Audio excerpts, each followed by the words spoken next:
I'm here today with a young lady called Sam Wood, and you're probably wondering, who's Sam Wood? Well, I'm going to get Sam to tell you a little bit about herself and why we're talking to her today. Hi Sam, how you doing? Yeah, not too bad, thanks. How are you? Very well, thank you. Good. Now, you came to us because you went on a bit of a journey recently and you would like to do more. Tell us a little bit about what that journey was all about and what your aim is. Okay, well, initially I'd booked a holiday to go around Tibet, Nepal and India with my partner for his 40th birthday. That didn't work out so well, so during the booking of my trip I stumbled across this place called Projects Abroad and decided that because my daughter wants to be a doctor stroke osteopath, that it would be fundamental to her growth if I took her somewhere different where she could get a little bit of realism. So we booked up to go to a country that I've never been to stay with a family that I've never met, and to work with a group of kids which I never thought would change my life or have such a massive impact on who I am as a person. And that what you ended up in Nepal? Nepal, in a small village called Bungamati, in a place called Lalitpur, just in a tiny village, very, very small. The electricity goes off for at least 5 hours all day, every day. Cold showers and squat toilets. So not very luxurious in that case then. No, not at all. Just a simple wooden bed with a small bit of foam for comfort and no blankets, but it was an amazing experience. Yeah. Now, while you were out there, you did some good deeds. Tell us a little bit about what you did while you were out there. I went to work in a school called Clark's Memorial Himalayas School, which is a primary school. And whilst me and Ella were there, we worked with 3 different classes of children between the age of 2.5 and 7. We danced with them, played games. I did some relaxed kids therapy with them, lots of yoga poses, brought them toothbrushes so that we could teach them how to brush their teeth. The children don't have any toys really. The resources are pretty much non-existent. The teachers get paid about $25 per month and they work exceptionally hard, but there's just not enough money or support out there for the children. So that's what me and Ella did. Now, you went out there to work as a volunteer. I went initially for a care project, but ended up teaching them on a daily basis. So trying to teach them about their environment and to appreciate the beauty that surrounds them. Talking to them about how important it is not to throw rubbish on the streets. Talked to them about nutrition and got some plastic fruit, got them to draw the fruit, and talked to them about how eating fruit can help them maintain a good, healthy lifestyle. Brought them juice and bananas on a daily basis, did some yoga, talked to them about general manners. Their parents are all illiterate, so it's quite important really to teach them at this young age where it's going to have the most impact on their lives. Now, that you found that it really affected you. The poverty out there really affected you. And you came back and thought that you would like to do something for them. Tell us a little bit about what you would like to do. Okay, there isn't anywhere in that village for the children to go after school to finish off their homework. And as I said before, their parents are illiterate. So really I'd like to raise enough funds to open an after-school resource centre where we can teach them yoga, we can enable them to do their homework and give them a bit of opportunity. I'd like to do the same in this country. I'm training to be a clinical hypnotherapist and I'd like to work with children that have been through trauma, and which obviously we have lots of in the UK, which I've had personal reasons for seeing these things.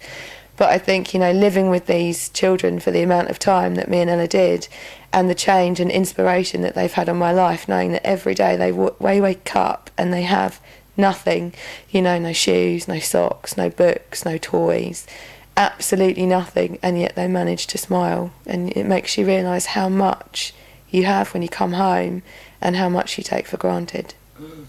Now, there have been a lot of people that have gone over to these places and helped out, but of course you feel that especially in this particular area that you went to, there's not enough being done, there's not enough aid getting through to these children, there's not enough education, clothes, basic wares, brushing teeth, toothbrush, you went and bought the toothbrushes yourself.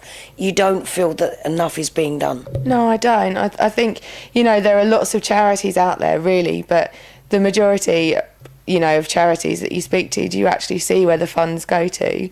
Every single penny that I make for this fund will go directly to the children of that village.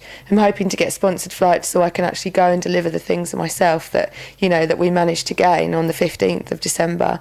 And I'm hoping that we do raise enough money to make sure that there's a centre that can be open. In comparison to the cost over here for a building, you could buy 50 buildings over there. And it's giving children like that an opportunity. Our kids get the chance to go to school over here and to do their homework. And, there are legal rights in place that if parents don't send their children to school, this is what happens. There isn't anything like that in Nepal. Like I said, the parents are illiterate. So what I want is for these children to have an opportunity to at least be able to become something, to aspire to be something, and to get the inspiration they need from people that maybe have got a better way of putting that process into their lives. Yeah. So how are you going to raise these funds? Well, I've been to the Crawley Observer, who are going to run a story for me. I've been to the Surrey Mirror, who are going to run a story for me. I phoned Heart FM, so the local radio station. My child's going to do a cake bake at her school in Meath Green. My sister's going to speak to her school. I've put something on Facebook. I've put something on LinkedIn because I've got 1,255 connections. So anything that I can. I only got back on Thursday and I went to the papers on Friday. So I've been back since last Thursday. So really I've tried to do as much as I can since I've been home. So what would you say to anybody out there that are thinking, actually, I might like to get involved in that? That sounds pretty good to me. It's a worthy cause. I hear what she's saying. What would you say to them? Would you like them to maybe get in touch with you and to maybe organise a fundraiser on your behalf as well? Absolutely. Anything that anyone could do. Small gestures go such a long way in a place like Nepal. Well, anywhere really. But I think, to actually... We can all watch adverts on the TV, we can all pick up the paper, turn the pages, shed a tear or two, close the book and get on with the rest of our lives. These kids can't. And, ideally, like I said, I'd like to have a retreat in every place in the world, including the UK, and give a little bit back. And I think that, so many people are out there just to take. And really, I think if we keep turning a blind eye, these kids are the next generation. What will we have if we keep ignoring it? Yeah, no, that's very admirable, and I'd like to wish you all the best of luck in your mission. And of course, if anybody's out there and you'd like to get involved, get in touch with Sam. You're on Facebook, Sam Woods? I am, but I can give you my mobile number as well and my email address. I'm quite happy to do that. Do you want me to do that now? No, we'll give the phone number out to anybody that requests and advertise the email address on the story here below as well. So we'll do that for you. And we're just going to have a little chat with your daughter as well. What's your daughter's name? Ella Wood. Yes. And she's 9, isn't she? She is 9, yeah. And she was inspired over there? Yeah, very much so. I think, she'll enlighten you on her little trip herself and you can see what she has to say about playing with the kids and stuff, yeah. Excellent. Well, thank you for coming to talk to us, Sam. Thank you very much for your help. No problem. Pleasure. Anytime. All the best. Thank you. Right, now, you're little Ella and you're 9, is that right? Yes. And you've just come back from Nepal. How was it over there? How did you find it? Yeah, well, it's a good experience because you see the different culture and how the kids live. It's kind of heartbreaking, but yeah. Did you make friends out there? Yeah, a lot. Yeah. Yeah. Do you feel that you've come back with a little bit of a different outlook on your toys and all your liberties that you get here? Yeah, it's different because you look over there and they've got nothing, and then you come back here and it's wow. Yeah. Children here do have a lot, don't they? Do you think some people may take that a little bit for granted? Would you like to take some of your friends over there and show them what these people have and maybe get them to appreciate things a bit more? Yeah. You would? Much definitely, because all my friends, they're like, oh, I'm going to Greece for a luxury holiday. Where are you going? I'm going to Nepal. And they're like, that's the most stupidest thing I've heard in years. It's like... But it weren't for you? No. Would you go back again? Yes, I'm definitely going to go back again. Looking forward to it? Yeah. Excellent. And you're going to help your mum raise all these funds to try and get an after-school place there as well, aren't you?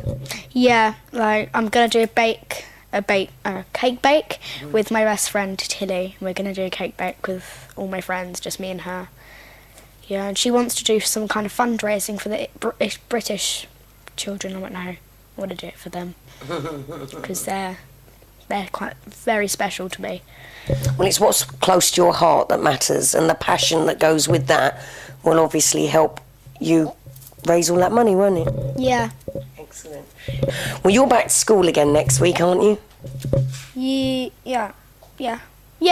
Excellent. I know. I bet you've got a story to tell your class, haven't you? What I did in my summer holidays. Yes. I think they're going to be pretty excited to hear about that. Excellent. Excellent. Well, thank you very much for talking to us, Ella, and all the best. Thank you.